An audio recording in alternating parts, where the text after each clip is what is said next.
રાધે રાધે મિત્રો, જો તમારે ઉમંગ એપ્લિકેશનની મદદથી તમારા પીએફના રૂપિયા જોવા હોય તો કઈ રીતે તમે જોઈ શકો એની સ્ટેપ બાય સ્ટેપ પ્રોસેસ આ વિડીયોમાં હું તમને લોકોને જણાવવાનો છું। એટલે એના માટે સૌથી પહેલાં તો તમારે તમારા મોબાઈલમાં ઉમંગની એપ્લિકેશન ડાઉનલોડ કરી લેવાની।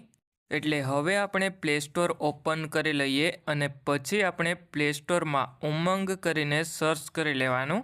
એટલે પછી તમને પ્લે સ્ટોરમાં ઉમંગ એપ્લિકેશન જોવા મળી જશે। હવે તમારે ઉમંગ એપ્લિકેશન ડાઉનલોડ કરી લેવાની।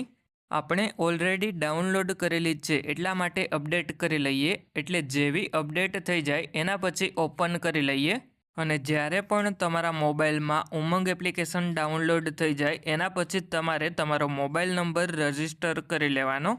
એટલે હવે ઉમંગ એપ્લિકેશન અપડેટ થઈ ગઈ એટલા માટે હવે હું ઉમંગ એપ્લિકેશન ઓપન કરી લઉં।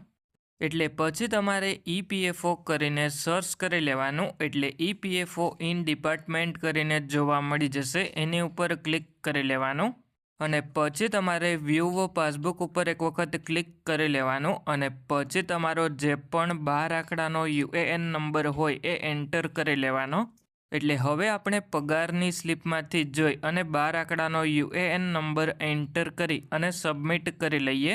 એટલા માટે જેવા આપણે યુએએન નંબર સબમિટ કરીએ એના પછી તમે જેટલી પણ કંપનીમાં કામ કરેલું હોય એ બધી જ કંપની જોવા મળી જશે। એટલે પછી તમારે જે પણ કંપનીના પીએફના રૂપિયા જોવા હોય એ કંપની સિલેક્ટ કરી લેવાની। એટલે પછી તમને એમ્પ્લોયી શેર, એમ્પ્લોયર શેર અને પેન્શન કન્ટ્રીબ્યુશનમાં કેટલા પીએફના રૂપિયા જમા થયા એ જોવા મળી જશે। અને હવે જો તમારી નોકરી ચાલુ હોય તો એમ્પ્લોયી શેરમાં જેટલા પણ પીએફના રૂપિયા હોય એના 75% જેટલા પીએફના રૂપિયા તમે ઉપાડી શકો।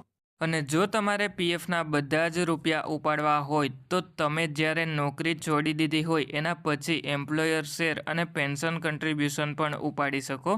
અને હવે જો તમારે પીએફની પાસબુકની પીડીએફ ડાઉનલોડ કરવી હોય તો નીચે તમને ડાઉનલોડ કરીને ઓપ્શન જોવા મળી જશે, ત્યાં એક વખત ક્લિક કરી લેવાનું। એટલે આ રીતે તમે તમારા મોબાઈલની મદદથી તમારા પીએફના રૂપિયા જોઈ શકો। જો તમારા કોઈ મિત્રનું પીએફ એકાઉન્ટ હોય તો એમને પણ આ વિડીયો શેર કરી દેજો।